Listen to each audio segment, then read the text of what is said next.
બોલો। જય શ્રી રામ। વિશ્વ હિન્દુ પરિષદ અરવલ્લી જિલ્લા પ્રમુખ સંજય ભાવસાર બોલું છું। આજે અરવલ્લી જિલ્લા પોલીસ અને મોડાસા નગરની પોલીસે સરાહનીય કામગીરી કરી છે। બકરા ઈદ આવી રહી છે। બકરા ઈદના નિમિત્તે રાણા સૈયદ અને કસ્બા વિસ્તારમાં એક ગૌ હત્યા થઈ રહેલી છે, ગાયોની તસ્કરી થઈ રહેલી છે।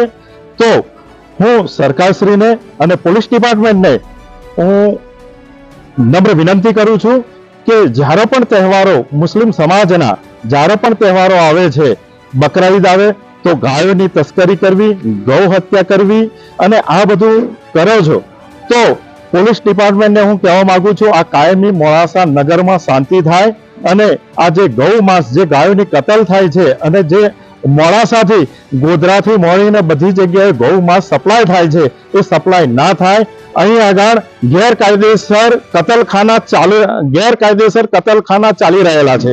અરવલ્લી જિલ્લા મોડાસા એ બહુ જ ખરાબ પરિસ્થિતિ છે કે ગાય એ હિન્દુ સમાજની માતા છે અને જ્યારે ગૌ હત્યા થાય ત્યારે મારા ગૌ રક્ષકો, મારા બજરંગ દળના યુવાનોને બહુ અંદરથી લાગણી અને બહુ જ તકલીફ ઊભી થાય છે।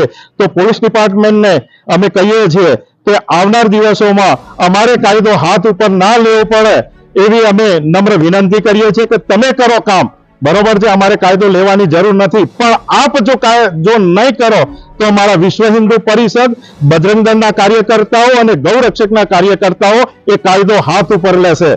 જય શ્રી રામ।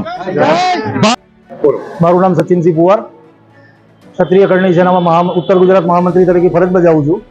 છેલ્લા 14 વર્ષથી કરણી સેના પરિવાર સાથે જોડાયેલો છું અને આગામી ઈદના અનુસંધાનમાં અમે આવેદનપત્ર કલેક્ટરશ્રીને, એસપી સાહેબશ્રીને આપેલું। એના અનુસંધાનમાં ટાઉન પોલીસ તથા એએચપી, ગૌરક્ષક દળ તથા મારો કરણી સેના પરિવાર તથા સમસ્ત હિન્દુ સમાજ, સર્વ સમાજ ભેગા થઈને ઓપરેશનને પૂર્ણ કરતા ટાઉન પોલીસ સ્ટેશનથી શ્રી ગોયલ સાહેબ તથા એમની ટીમ તથા એસપી સાહેબ પોતે રજા ઉપર હોવા છતાં બી સતત કોન્ટેક્ટમાં રહીને અમને મદદરૂપ થયા અને રાણા સૈયદ વિસ્તારમાંથી 100 ઉપરાંત ગાયો જેની કતલખાને લઈ જવાતા હતા એને પકડી એને બચાવવામાં આવી છે અને હાલ તેને નીલર પાંજરાપોળ તરફ રવાના કરવાથી અને આપણા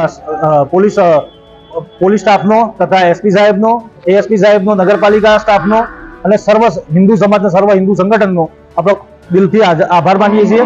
એમને ધન્યવાદ કરીએ છીએ કે એમને આ મદદ કરી અને આ ઈદ ટાઈમે આ ગાયોનો જે કતલ થાય છે એને બચાવ્યા બદલ ખૂબ ખૂબ આભાર। જય માતાજી, જય હિન્દ।